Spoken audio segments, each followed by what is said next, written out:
Programação. Através de códigos você tem milhares de caminhos para fazer a mesma coisa.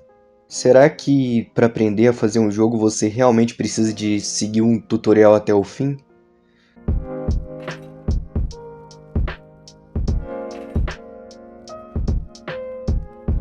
Bom, tudo que eu sempre quis quando era criança era poder criar meus próprios joguinhos. Eu via ali no Clique Jogos e ficava bem maravilhado com tudo aquilo e eu pensava, é isso que eu quero fazer. Mas aí, com o tempo, eu fui vendo aquele tanto de código, aquele tanto de letra misturada com número e eu ficava pensando que nunca que eu ia estar escrevendo aquilo, nunca que eu ia entender aquilo. Mas o tempo foi passando e eu fui entendendo que para fazer jogo eu precisava de entender programação. Então tudo começou com eu fazendo um curso. No meio do curso o professor quis introduzir a linguagem de blocos pelo app Inventor, que foi muito bom. Depois eu aprendi Python e por aí eu decidi procurar um tutorial de criar um jogo que me levou ao Unity, o Unity 3D, que é uma plataforma incrível. E eu acho que o tutorial era muito bom, porque eu nunca saí do terceiro vídeo.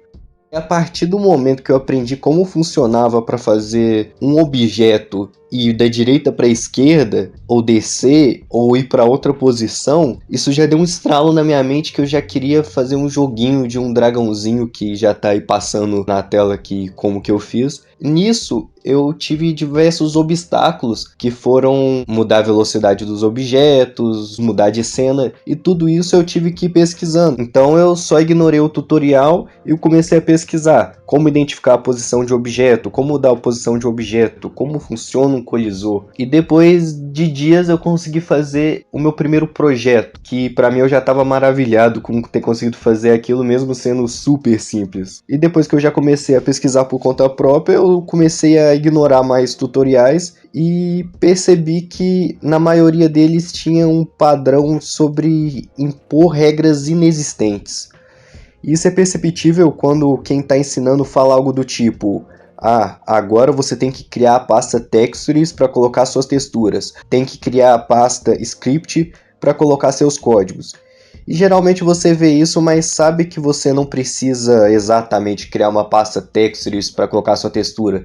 E você também não precisa de usar o nome textures. E o problema é quando isso começa a crescer. E eu tive vários problemas em aprender a mexer com animação no Unity, animação 2D, porque os tutoriais que eu achei de primeira não me ensinavam a animar meu personagem.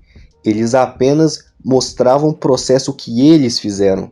E eu lembro de vários tutoriais dizendo que você devia criar um parâmetro float e nas setinhas de animação, se for 0.0 pelas condições, fica na animação parada, e se for 0.1 ele fica em movimento e depois vai no código. Eles davam uma sequência de códigos prontos que fazia ficar virando 0.1 e 0.0 sempre que o personagem estava em movimento. E isso tudo para mim foram vídeos de pessoa apenas mostrando como que elas fizeram. Afinal, desse jeito eles iam precisar mostrar depois como fizeram a animação de ficar para baixo, depois a animação de pulando. E eu custei entender que eu criava a variável que eu quisesse e a condição que eu quisesse para chamar uma animação. Eu custei entender que eu estava entrando dentro de um componente de animação do objeto e podia mexer com a animação do jeito que eu quisesse. E realmente na programação existem os meios mais compactos e fáceis de se chegar numa solução. Mas o que adianta você saber o jeito, mas não saber o que você está fazendo? Então, nesses casos, é melhor você ter até um código gigante, mas que você entenda. Esse é o ponto que eu quero chegar. Então, se você quer começar na criação de jogos como um hobby, antes de seguir um tutorial à risca, pense em o que você quer no seu jogo, depois que você já tiver uma noção de programação. E talvez tenta sair por aí pesquisando o que você precisa no Google, Stack Overflow, as respostas do Unity ou onde for. E se você quer um RPG, então você procura como vai fazer seu objeto movimentar no eixo X e no eixo Y. Se você quer que seja uma plataforma, então você vai movimentar mais no eixo X, mas você vai precisar de pesquisar sobre física 2D, talvez, para mudar a relação dos colisores, pesquisar como fazer uma força para cima quando você aperta alguma tecla para fazer o pulo. E depois que você começa as suas pesquisas, você vai ir nos mesmos tutoriais e começar a assistir eles pulando, ver somente a parte que você precisa ver o código que você precisa entender e não copiar ele, mas entender o que a pessoa fez, aprender a integrar isso no seu código. E isso que é o importante. E a parte mais importante disso aqui é que tudo que eu disse é uma sugestão, porque se não fosse eu também estaria impondo, contradizendo o que eu falei.